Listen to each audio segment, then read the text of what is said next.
Sup, this is intended to go to the coaching channel, so if I uploaded it to the wrong channel, I'm sorry, just don't watch it. There you go. So I've been screwing around with this two-factory tank push for a long time now. Not a long time, weeks and weeks anyway. Because Nick is insisting that it's totally successful and awesome, and he loves it. And I keep doing it, and I will win about half the games. I think I'm 45% win rate with it. And the 45% of the games that I win with the push. The Zerg is dead at the end of the push. And that's about the same results Nick gets, right? He'll win about half the time with the push. But then, what the difference between him and me is if I don't win with the push, I lose the whole game because I'm stuck on mech, and I frickin' hate mech. I don't know how to use mech at all in TVZ because they're so slow, and how are you supposed to secure your third if you've got a bunch of units that can't really walk between your second and your third? And then if he gets mutas, and you can't really defend two different bases with Thors because they're so damn slow that you have to end up having 1/3 of your army at each of 3 different locations. And then he can just kill Thors with mutas, even though that's ridiculously inefficient. Doesn't matter how inefficient it is because it's only 1/3 of my army, and anyone can kill 1/3 of your army with his whole army. That's not a problem. So yeah, I'm still trying it because I'm a dutiful student, and I'm sending my replays and showing my games to Nick where he can tell me what I did wrong, and maybe I can learn to do this stupid two-factory style of TVZ. Yeah, obviously the big difference is the late game, not even the push itself. In the late game, you end up with these two factories, and if you don't use them, you're really being inefficient with your money because you spent all this money to get 2 factories. You got to use them. But the problem is that 2 factories is a $1,000 per minute. $1,000 per minute capability. You can spend $1,000 a minute just spamming Thors off 2 factories, and your income off 1 base only gives you about $700 per minute of military budget. And off 2 base, you're really not going to get above 1,000 until about 12 minutes in. So you really can't afford to do anything but mass Thors, basically. And mass Thors isn't a good TVZ strategy. Because, I mean, mass Thors are great on defense, but once he starts getting mutas, like I said, you gotta move the Thors into various locations, and you can just kill them, and it's really dumb.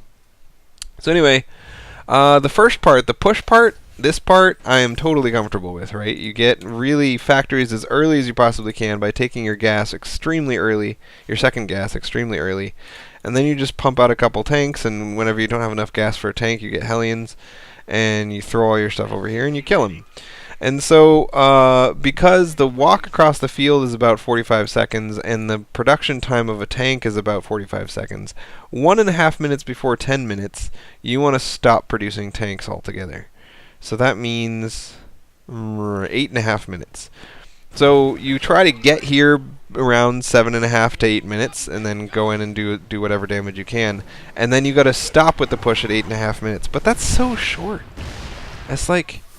now, you know, I've been pushing for a second, and I'm already supposed to stop building stuff. So I have trouble remembering to stop. So as you can see, I've got 2 Hellions and 2 tanks queued up to come out that aren't going to make it until after it's way too late. So this part of the push is easy peasy, and the problem comes with, alright, right now, I'm going to win this game. This is the end of the game, I win. But what do I have back home? I've got a bunker, a late expo. I'm starting stim. I've got Hellions and siege tanks ready to come out, no armory.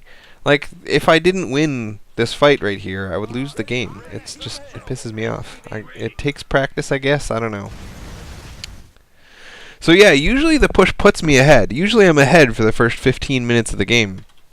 When I do this push, either I win or I lose the push, but I'm still way ahead. And the problem is that I take that lead and I completely blow it. This is what I really wanted to look at.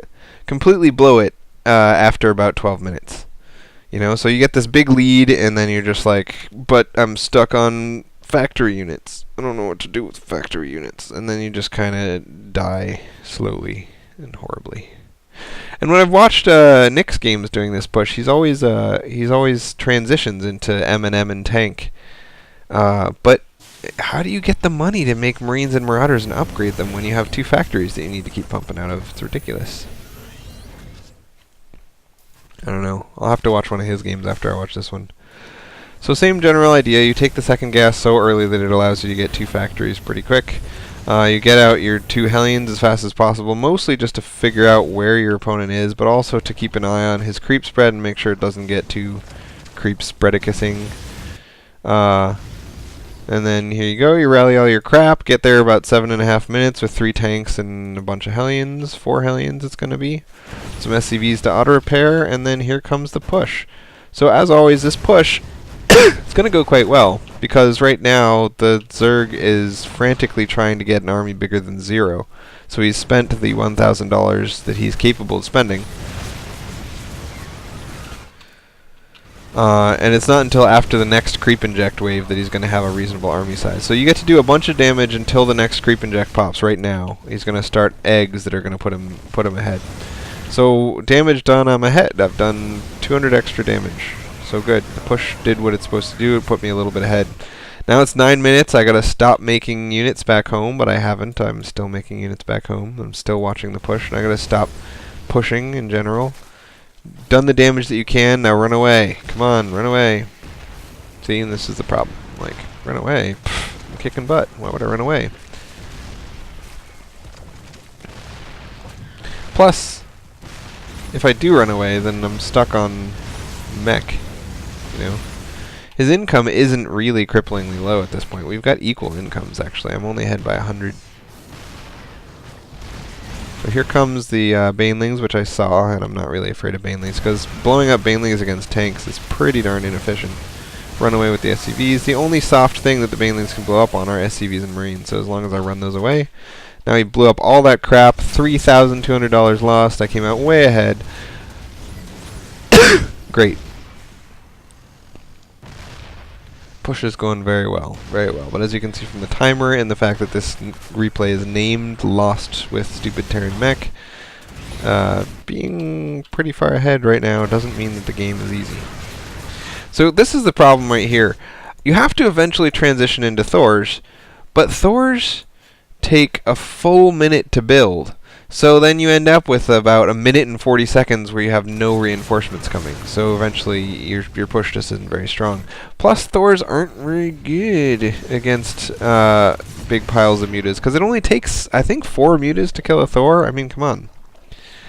So yeah, I was way ahead on damage done, and then I overstayed my welcome, and now we're even. And so now we're going into a game where I am ahead, a little bit ahead on income, but not hugely ahead. I've only got 34 workers. Like, if this were an Uber Ups game, I'd have 52 workers at this point.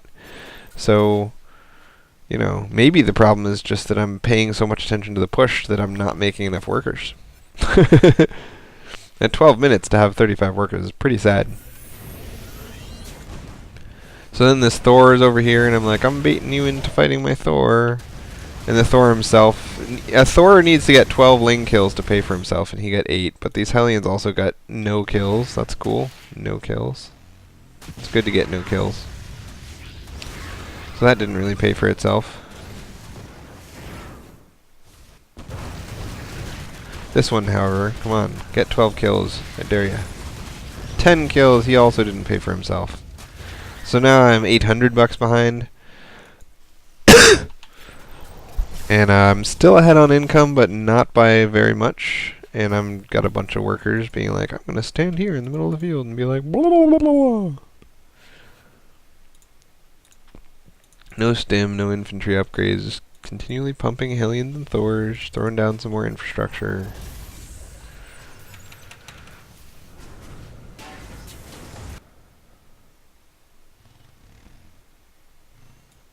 Oh, look, you've got an expo. Oh, you've got mutas as well. And I've got 1 turret, 2 turrets, and some Thors.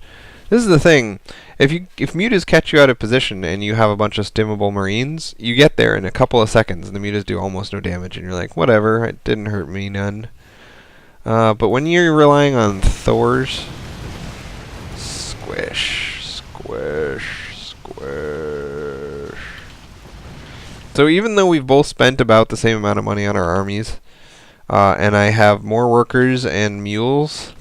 Like, it feels statistically like I'm in a great place in this game right now, but it's just, I don't know what to do with mech against mutas. So from here on, the way Zergs work is they get workers in clumps. Anytime they feel really safe, they'll get a clump of 300,000 workers.